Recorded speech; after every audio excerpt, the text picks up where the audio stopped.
Soviet union के एक space station में ऑर्बिट के दौरान इलेक्ट्रिकल फेलियर हुआ और उसका ग्राउंड स्टेशन से कांटेक्ट टूट गया।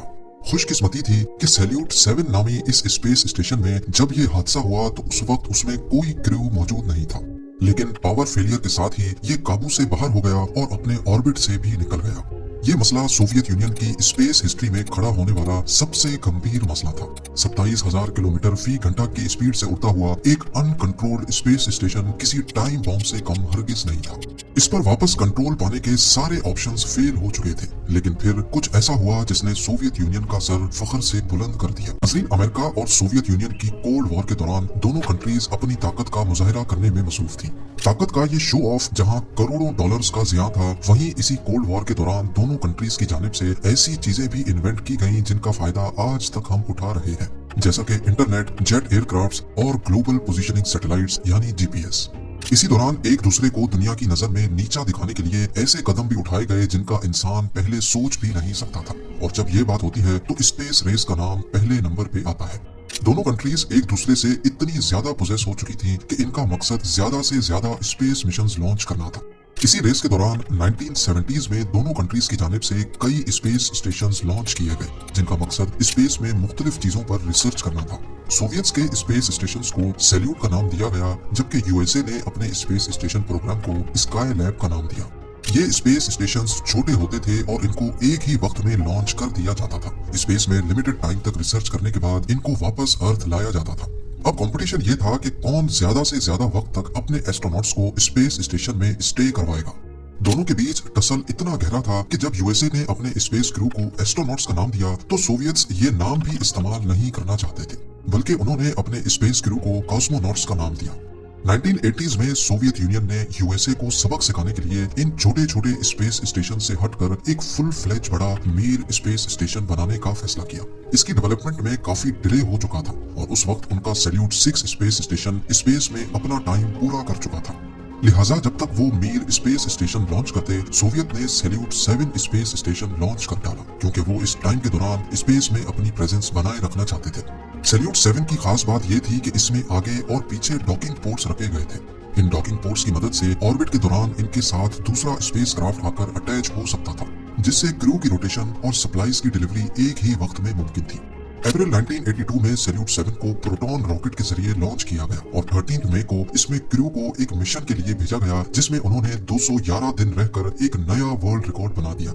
इनका टास्क 28 केजी वजनी एक रेडियो सैटेलाइट को स्पेस स्टेशन के ट्रैश एयर लॉक के जरिए लॉन्च करना था। ये किसी भी मैन्ड स्पेस व्हीकल से लॉन्च होने वाली पहली कम्युनिकेशन सैटेलाइट थी। सैल्यूट 7 का पहला साल तो कामयाब गुजरा, लेकिन उसके बाद एक एक करके रुकावटें पैदा होती गई। 9 सितंबर 1983 को कॉस्मोनॉट्स ने एक फ्यूल टैंक में जीरो प्रेशर नोटिस किया। ये किसी भी तरह नॉर्मल नहीं था, क्योंकि जीरो प्रेशर का मतलब है कि एक टैंक बिल्कुल खाली हो चुका है। जांच पड़ताल के बाद स्पेस स्टेशन के बाहर फ्यूल लीकेज का स्पॉट ढूंढ लिया गया। आपको यहाँ बताते चले कि स्पेस में एटमॉस्फेरिक प्रेशर ना होने की वजह से स्पेस स्टेशन में अगर सुई जितना भी सुराख होगा तो स्पेस का वैक्यूम उसमें से सब कुछ खींच लेगा, और ऐसा ही सैल्यूट 7 के फ्यूल टैंक के साथ हुआ था। ये सुराख मजीद डैमेज ना करे, इसीलिए इसको वक्त पर बंद करना बहुत जरूरी था, लेकिन बदकिस्मती से कॉस्मोनॉट्स के पास कुछ टूल्स की कमी थी। ग्राउंड स्टेशन ने सिर्फ टूल्स की डिलीवरी के लिए सैल्यूट 7 तक एक दूसरा स्पेस क्राफ्ट लॉन्च किया, जिसको सैल्यूट 7 से जाकर डॉक होना था। इसमें एक्स्ट्रा क्रू और जरूरत के टूल्स भी मौजूद थे। ये रिपेयर उस दौर का बहुत कॉम्प्लेक्स रिपेयर वर्क समझा जाता है, जिसमें कॉस्मोनॉट्स को स्पेस स्टेशन से बाहर जाकर वेल्डिंग करनी थी।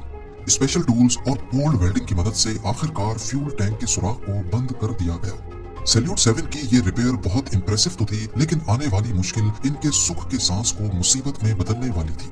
1984 में सैल्यूट 7 के कॉस्मोनॉट्स स्पेस स्टेशन को ऑटो पायलट मोड पे रखकर सोयूज स्पेस क्राफ्ट के जरिए वापस अर्थ आ गए।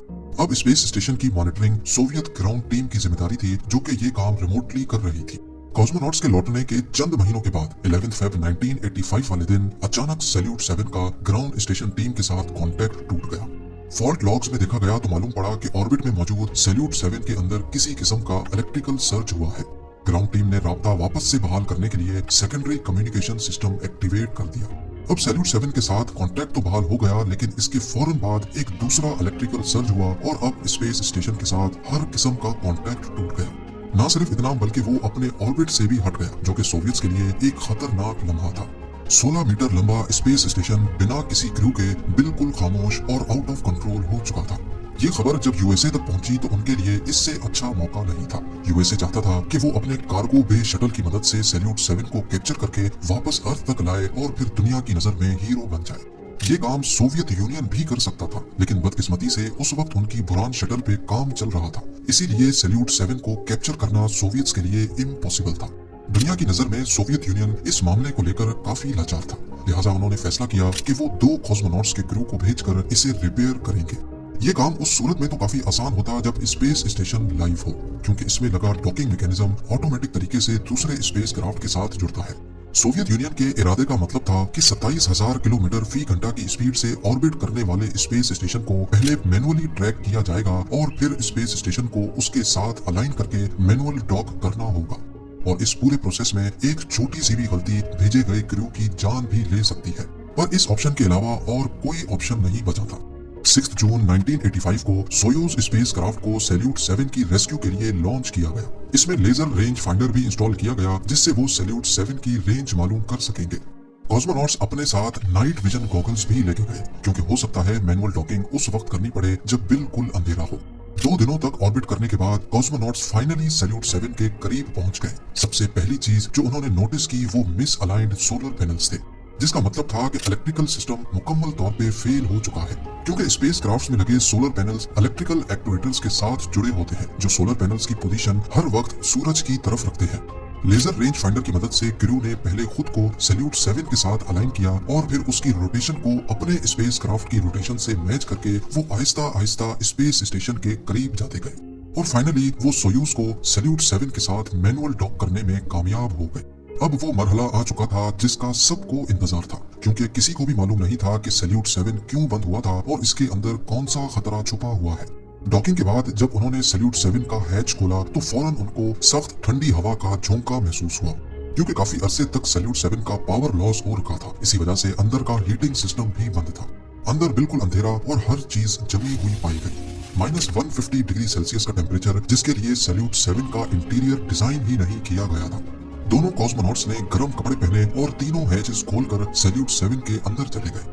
उनके पास एयर क्वालिटी टेस्टर भी थे, जिसमें कार्बन मोनोऑक्साइड की क्वांटिटी बहुत ज्यादा शो हो रही थी, जो इस बात का इशारा थी कि यहाँ आग लगी थी। दोनों कॉस्मोनॉट्स को सांस लेने में भी दुश्वारी हो रही थी, क्योंकि सैल्यूट 7 का सर्कुलेशन सिस्टम काम नहीं कर रहा था। उन दोनों के सांस में मौजूद कार्बन डाइऑक्साइड अंदर के माहौल को और ज्यादा डेंजरस बना रहा था। इसीलिए उन्होंने फैसला किया कि एक वक्त में सिर्फ एक कॉस्मोनॉट ही सैल्यूट 7 के अंदर रहेगा। दोनों क्रू के लिए सप्लाईज का भी बहुत बड़ा इशू था। इनके पास सिर्फ 8 दिनों का खाना पानी था। अगर वो थोड़ा थोड़ा भी इस्तेमाल करेंगे तो खींच खींच के उनके पास सिर्फ 12 दिनों की सप्लाईज थी। लेकिन सैल्यूट 7 में क्या मसला था ये जानने और उसको रिपेयर करने में 12 दिन से भी ज्यादा वक्त लग सकता था। खैर, जब इलेक्ट्रिकल सिस्टम में ट्रबल शूटिंग शुरू की गई तो मालूम पड़ा कि सिर्फ एक अकेले सेंसर के खराब होने की वजह से पूरा स्पेस स्टेशन बंद हुआ है। ये सेंसर बैटरीज में लगता है, जो इनको ओवर चार्जिंग से बचाता है। जब ये खराब हो गया तो ये बैटरीज को चार्ज होने ही नहीं दे रहा था और आखिरकार बैटरीज पूरी तरह से ड्रेन हो गई और पूरा सिस्टम ही बंद हो गया। सेंसर को बदलने और सोलर पैनल्स की डायरेक्शन चेंज करने के बाद हैरत अंगेज तौर पे एक बार फिर से सैल्यूट 7 जिंदा हो गया और ये अगले 1 साल तक मिशन का हिस्सा भी रहा। ये वो वक्त था जब सोवियत यूनियन ने अपना सबसे बड़ा स्पेस स्टेशन मीर भी लॉन्च कर दिया था, जिसके बाद सैल्यूट 7 की कोई जरूरत तो नहीं थी, लेकिन इसके बावजूद भी इसको ऑर्बिट में ही रखने का फैसला किया गया। मीर के क्रू ने स्पेस क्राफ्ट के जरिए सैल्यूट 7 तक भी ट्रेवल किया और स्टेशन टू स्टेशन ट्रांसफर करके एक नया वर्ल्ड रिकॉर्ड भी बना लिया। सोवियत्स सैल्यूट 7 को मजीद स्पेस में रखना चाहते थे। इसके लिए उसको 475 किलोमीटर के हायर ऑर्बिट में भेज दिया गया, लेकिन 1991 में सोवियत यूनियन के कोलैप्स के बाद फंडिंग इश्यूज और दूसरे मसाइल की वजह से सैल्यूट 7 से ध्यान हट गया और वो अपना ऑर्बिट कम करता करता एक दिन अर्थ के एटमॉस्फेयर में अनकंट्रोल्ड री एंट्री कर बैठा और साउथ अमेरिका के ऊपर टुकड़ों टुकड़ों में बिखर गया। इस तरह सोवियत यूनियन के आखिरी सैल्यूट स्पेस स्टेशन का दी एंड हो गया।